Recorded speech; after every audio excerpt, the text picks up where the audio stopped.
నమస్తే సార్. నమస్కారం అండి. సో వారణాసి సినిమా గ్లిమ్స్ లో మహేష్ బాబు గారు నంది పైన కూర్చుంటారు కదా. సో ఆ ఒక సీన్ ని పట్టుకొని చాలా మంది ట్రోల్ చేస్తున్నారు. నంది పైన కూర్చునే స్థాయి మహేష్ బాబు గారికి ఉందా అనే విధంగా అంటున్నారు. మీ ఒపీనియన్ ఏంటి దీనిపై? ఏం అర్థం లేని మాటలయ్యి. ఎందుకంటే శివుడు వాహనం నంది, మహేష్ బాబు వాహనం ఎద్దు. దానికి దీనికి తేడా తెలియక వీళ్ళు ఇష్టానుసారంగా మాట్లాడుతున్నారు. వాస్తవంగా ఇప్పుడు సామాన్యుడు ఎద్దు ఎక్కకూడదని ఎక్కడ లేదే. కావాలని ట్రోల్ చేయడం తప్ప ఒక సినిమాలో ఒక పాత్ర పోషించేటప్పుడు అనేక రకాలైన వాహనాలను మనం ఎక్కుతూ ఉంటాం. అది పులి కూడా ఎక్కుతుంటారు కొంతమంది. కాబట్టి ఎక్కే అర్హత ఉందా లేదా అనడానికి వాళ్ళు ఎవరండి? నాకు అర్థం కాదు. ఒక అద్భుతమైన సినిమాని, ప్రపంచ స్థాయి సినిమాని ఇప్పుడు మహేష్ బాబు గారు యాక్ట్ చేస్తున్నారు. మనకి మన రాష్ట్రాలకి గొప్ప పేరు తీసుకొచ్చే సినిమా రాజమౌళి గారు తీస్తున్నారు. ఆ తీసేటప్పుడు నంది మీద ఎక్కేశాడు, పంది మీద ఎక్కేశాడు. ఏందే ఈ చేతకాని మాటలన్నీ? నాకు అర్థం కాదు. ఇప్పుడు వాస్తవంగా భగవంతుడు వాడే వాహనాన్ని మనం నంది అని పిలుచుకుంటాం. అలాగే మనం ఏదైనా వేరే మానవుడు ఏ రకంగా ఉపయోగించుకున్నా దాన్ని ఎద్దు అని పిలుచుకుంటాం. అంటే చాలా మంది జనాలు కూడా మాకు మహేష్ బాబు గారు కూడా దేవునితో సమానమే. చాలా మంది చిన్నపిల్లలకి హార్ట్ సర్జరీస్ కావచ్చు, ఎన్నో ఫౌండేషన్ ద్వారా ఎన్నో సేవలు చేస్తూ ఉన్నారు. మేము దేవుడు లాగానే అనుకుంటామని కూడా అంటున్నారు. కొంతమంది అలానే అంటారు. ఏదేమైనా అది సినిమా షూటింగ్లో ఒక భాగమే కాబట్టి దాన్ని పెద్దగా ట్రోల్ చేయాల్సిన అవసరం లేదు. తర్వాత ఇప్పుడు వ్యక్తిత్వం గురించి మాట్లాడితే నిజంగా దేవుడితో సమానమైన వ్యక్తే అన్నట్టుగా మాట్లాడుతున్నారు చాలామంది. ఎంతోమంది చిన్నపిల్లలకి ప్రాణం పోస్తున్న దేవుడు మహేష్ బాబు. అలాగే మన సినిమా ఇండస్ట్రీలో చాలా అద్భుతమైన వ్యక్తులు మనకు దగ్గరలోనే ఉన్నారు. లారెన్స్ గారు ఎంత సేవా కార్యక్రమాలు వికలాంగులకి, వాళ్ళకి ఆ గుండె ఆపరేషన్లకి ఎంత ఉపయోగపడుతున్నాడు. అలాగే పవన్ కళ్యాణ్ గారు ఆయన ప్రతి విషయంలో కూడా చాలా అద్భుతంగా అందరికీ సేవ చేసుకుంటూ వాళ్ళు డిప్యూటీ సీఎంగా ఉన్నారు. సినిమా హీరోలు అంటే హీరోయిజం బయట కూడా చూపిస్తున్నారు. వీళ్ళు తెలుసుకోక వీళ్ళు ఏదన్నా అంటే ట్రోల్ చేసేస్తుంటారు. అలా ట్రోల్ చేయకూడదు. ఎందుకంటే ఒక గొప్ప వ్యక్తులను గొప్ప వ్యక్తిగా మనం అభివర్ణించినప్పుడే వాళ్ళకి శ్రేయస్కరం. వాళ్ళు 10 కాలాల పాటు చల్లగా ఉండాలని మనం దీవించాలి, ఆశించాలి. అంతే తప్ప ఇలా ట్రోల్ చేసుకుంటూ మహేష్ బాబుకి నందిపై ఎక్కే హక్కు ఉందా? నందిపై ఎక్కలైన ఎద్దుపై ఎక్కాడు. అది మాత్రం గుర్తుపెట్టుకోవాలి. ఎందుకంటే ఇప్పుడు సినిమాల్లో ఇట్లా తీయడం కరెక్టే, కాకపోతే అట్లా ట్రోలింగ్ చేయడం కరెక్ట్ కాదు. కనిపించిన దేవుడు శివుడైతే కనిపించే దేవుడు మహేష్ బాబు. ఎందుకంటే చిన్నపిల్లలకి చాలా హార్ట్ ఆపరేషన్ చేయించిండు, ఇంకా చాలా ఎన్నో చేసిండు మహేష్ బాబు. నేను ఎన్టీఆర్ ఫ్యాన్ అయినా సరే మహేష్ బాబు ఒక దేవుడు. అది నా పరంగా అయితే. అంటే మరి ఈ విధంగా ట్రోల్ చేసే వాళ్ళకి మీరు ఏం చెప్తారు? అంటే ట్రోల్ చేసేవారంటే అంతే, ట్రోల్ చేసేవారు ఎన్నైనా చేసుకొని అతనికి ఫరక్ పడదు అనమాట. అది ఓకే. అంటే రాజమౌళి గారు దేవుడు అంటే నమ్మకం లేదని ఒక మాట అన్నారు కదా. అంటే ఆ రోజు ఆ సిచ్యువేషన్లో అట్లా జరిగింది కాబట్టి ఇప్పుడు అతని నమ్మకం అతనిది. ఇప్పుడు అతని ఇష్టం, నమ్ముతాడో నమ్మడో అతని ఇష్టం, అతని పర్సనల్ ఇష్యూ. కాకపోతే ఇంకా ఆ రోజు అట్లా జరిగిపోయింది కాబట్టి అట్లా అన్నాడు అంతే. అంటే అట్లా అన్నందుకే సినిమాని తొక్కడానికి ఈ విధంగా రకరకాల ప్రయత్నాలు చేస్తున్నారని. తొక్కేసే విధంగా అయితే ఏముండదు, ఖచ్చితంగా బ్లాక్ బస్టర్ అయింది. అసలు ఒక్కొక్క సాంగ్ చూస్తుంటే గూస్ బంప్స్ వస్తున్నాయి. చాలా బాగుంది అనమాట. అవును, ఉంది కదా. లేదు అనంత బిగ్ మిస్టేక్ ఏం మహేష్ బాబు చేయలే. ఆ రైట్ ఉంది. ఎందుకు ఆ రైట్ ఉంది అంటున్నానంటే, ఒక దేవుడిలా ఎంతోమంది హార్ట్ పేషెంట్స్కి కాపాడాడు, ఎంతో హెల్ప్ చేశాడు. ఒక ఊరిన 2 దత్తకు కూడా తీసుకున్నాడు. సో అది కన్సిడర్ చేస్తే మాత్రం 200% ఆయన అర్హుడు. అసలు ఇప్పుడు అది ఒక సినిమాలో క్యారెక్టర్, ఆ సినిమాలో క్యారెక్టర్ని రియల్ లైఫ్కి ముడిపెట్టడం కరెక్ట్ అని అనుకుంటున్నారా మీరు? కాదు, బట్ అట్లా నెగిటివిటీ రావద్దు అని సో రియల్ లైఫ్ని సినిమా లైఫ్కి తేవాలనుకుంటున్నాం ఫ్యాన్స్. అంటే ఫ్యాన్ కాదు. అంటే ఇప్పుడు నంది పైన హీరో ఎక్కడం తప్పు అనుకుంటే, ఇంతకు ముందు చాలా సినిమాల్లో ఇప్పుడు నాగార్జున గారు కూడా ఎక్కారు. సో వాళ్ళందరినీ తప్పట్టినప్పుడు మహేష్ బాబు గారిని అప్పుడు జర సోషల్ మీడియా ట్రెండ్ తక్కువ ఉండే, ఇప్పుడు సోషల్ మీడియా ట్రెండ్ ఎక్కువైంది. ఏది చేసినా కాంట్రవర్సీ అవుతుంది. సో ఇక లాస్ట్ అందరు అయిపోయారు, మహేష్ బాబు మిలిగిండు, ఈయన మీద కూడా వేద్దామని వేసుకుంటారు అంతే బ్రో. అంటే రాజమౌళి గారు దేవుడు అంటే నమ్మకం లేదని ఒక మాట అన్నారు కదా. సో దానికి రాజమౌళి దేవుడు అంటే నమ్మకం లేదని ఒక మాట అన్నారు లోప్రాటర్ ఈవెంట్ లో. ఓకే. సో ఇప్పుడు దాని ప్రకారం సినిమాని తక్కువ చేయడానికి ఈ విధంగా చాలా మంది లేదు, అది ఆయన వర్షన్. దేవుడు అంటే నమ్మకం లేదంటే ఆయన ఏ పాయింట్ ఆఫ్ వ్యూలో చెప్పుకుండు. ఇప్పుడు ఆయనకు అన్ని ల్యాక్స్, అన్ని సిఆర్స్, ఆయన పెద్ద రిచ్ కిడ్ అయినా సరే దేవుడి మీద నమ్మకం లేదంటే నాకు మనశ్శాంతి లేకనో వాట్ ఎవర్ ఇట్ ఈస్, ఆయనకి ఏ రీజన్ ఉండి అన్నాడో అట్లా కూడా కన్సిడర్ చేయొచ్చు. మనం కూడా సమ్ టైమ్స్ అంటూ ఉంటాం నాకు దేవుడి మీద నమ్మకమే లేదని. అట్లా మొక్కకుండా ఉంటామా? అట్లాంటిది నందిని పెట్టకుంటున్నాడా? సేమ్ అంతే. అట్లా ఆలోచించవచ్చు కదా. ఫస్ట్ ఆఫ్ ఆల్ నేను సినిమా లవర్ని, నేను కూడా సినిమా డిపార్ట్మెంటే. సినిమాని సినిమాలాగా చూడాలి. ఇప్పుడు మహేష్ బాబు గారిని ట్రోల్ చేస్తున్నారు కదా, చేసే వాళ్ళకి పని లేదు. ఫస్ట్ ఆఫ్ ఆల్ వాస్తవంగా చెప్పాలంటే, అంటే ప్యాషన్ తోటి ఎవరైతే మన ఇండియాలో అతిపెద్ద ఫిలిం ఇది, మన గ్లోబల్లోనే హాట్స్టార్కి చాలా రేటింగ్ వచ్చిన ఈవెంట్ చేశారు రాజమౌళి గారు.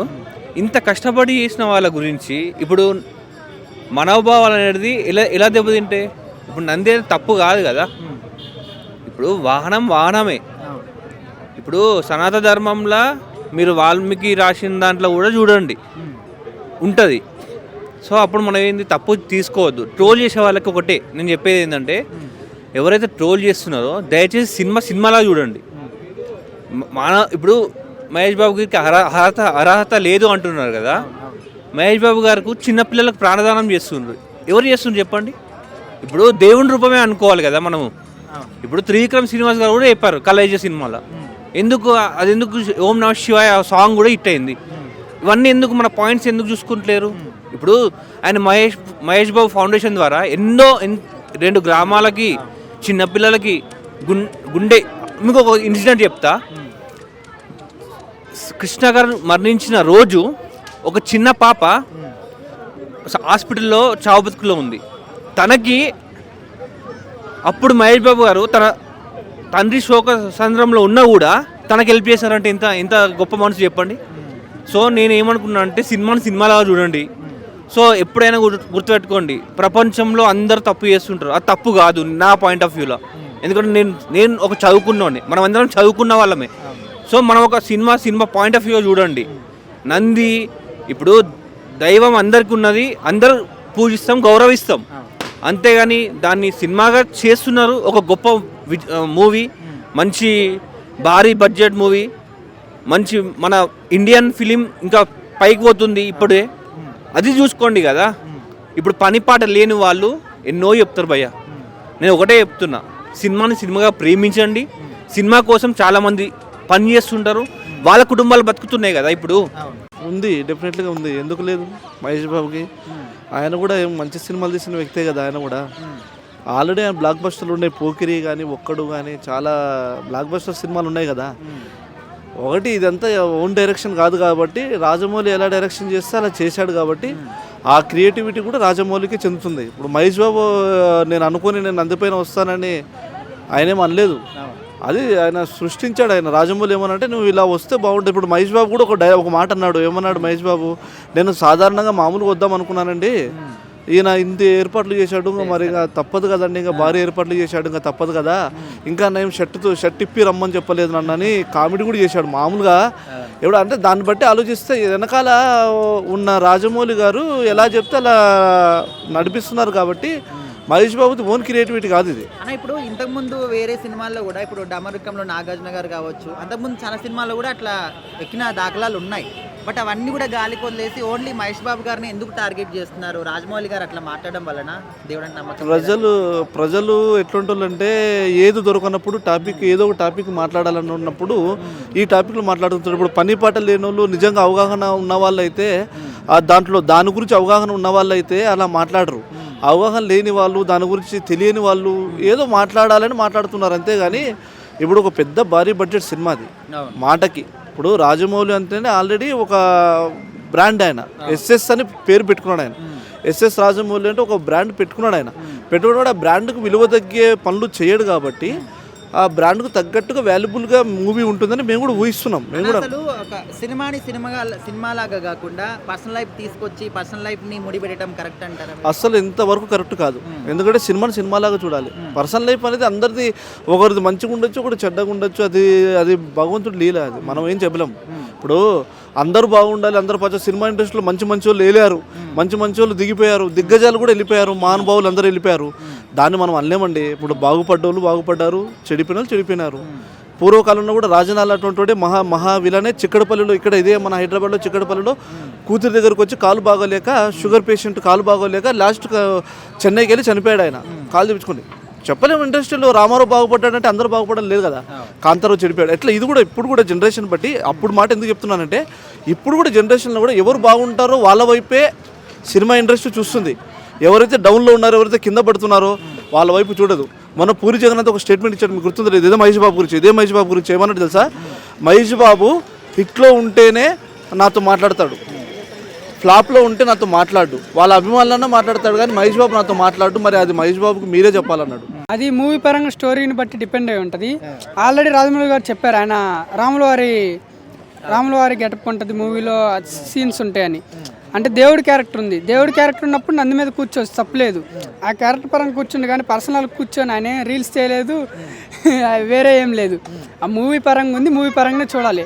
అర్హత ఎందుకు లేదండి, ఆయన ఏం తప్పులు చేశాడు, ఆయన ఏ రోజు దేవుడి గురించి కానీ మన ధర్మం గురించి కానీ వ్యతిరేకంగా మాట్లాడలేదు. ఎందుకు లేదు, మనం దేవుని పూజిస్తున్నప్పుడు, ప్రేమించినప్పుడు నంది మీద కూర్చోవచ్చు, దేవుని హక్ చేసుకున్నట్టు కూడా ఉండొచ్చు, తప్పలేదు. అది మన ప్రేమ. ఇంతకుముందు చాలా మూవీస్ లో కూడా చాలా హీరోస్ కూడా నంది పైన ఇప్పుడు డమరుకంలో కూడా డమరుకం, అవును. ఉంటారు.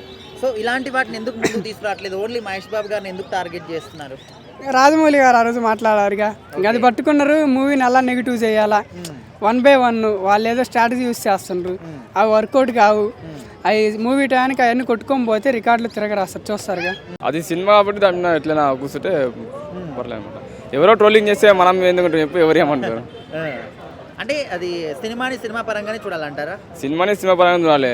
మనం బయటికి వెళ్తాము, డాక్టర్కి వెళ్తాము, డాక్టరే మనం నర్సు అంతే. పేషెంట్. ఇప్పుడు ఇంతకుముందు చాలా సినిమాల్లో కూడా నంది మీదగా, ఇప్పుడు డమరుకం సినిమాలో కూడా నాగార్జున గారిని కూడా నంది ఎక్కించుకెళ్తుంది. సో ఇలాంటి వాటి అన్ని కూడా చూపించి ఇవన్నీ కూడా సినిమాలే కదా, ఎందుకు మాట్లాడలేదు అంటున్నారు, మీరేం చెప్తారు? ఎందుకంటే అది సినిమా కాబట్టి ఎవరైనా అది చేస్తారు ఖచ్చితంగా. బయట జనాలు ఎవరు ఏమంటే మనకేం సంబంధం, మన పని మనం తీసుకురావాలి. అది ట్రోలింగ్ చేసే వాళ్ళకు ట్రోలింగ్ చేస్తాం. అంటే ఇది ఒక సినిమానే కాదు బ్రో, చాలా సినిమాలకు కూడా ట్రోలింగ్ చేస్తూ ఉంటారు కదా, ట్రోలర్స్ మీరు ఏం చెప్తారు? ఏం చెప్తారు అంటే వాళ్ళు ఏమని అనుకో అన్న, మనకేం సంబంధము. ఆ సినిమాలు నడుస్తుంటాయో వాళ్ళు ఏమని చేసుకో, మనకు సంబంధం లేదు. అంటే సినిమాల్లో జస్ట్ క్యారెక్టర్లు మాత్రమే, బయటికి వాటిని ఒరిజినల్గా చూడొద్దని చెప్తారా? ఒరిజినల్ అంటే చూడదు, ఒరిజినల్ నార్మల్గా చూడాలి. సినిమాలు చూడాలి, ఎంటర్టైన్మెంట్ చూడాలి, గేమ్స్ చూడాలి, ఏదైనా. సో ఈ సినిమా మీద ఎక్స్పెక్టేషన్స్ ఎట్లా ఉన్నాయి మీకు? వారణాసి సినిమా పైన బాగానే ఉంది. మహేష్ బాబు లుక్ కానీ, స్టైల్ కానీ, నంది మీద శివుడి మీద వస్తారు కదా, సూపర్ అనిపించింది, మంచి హైలైట్.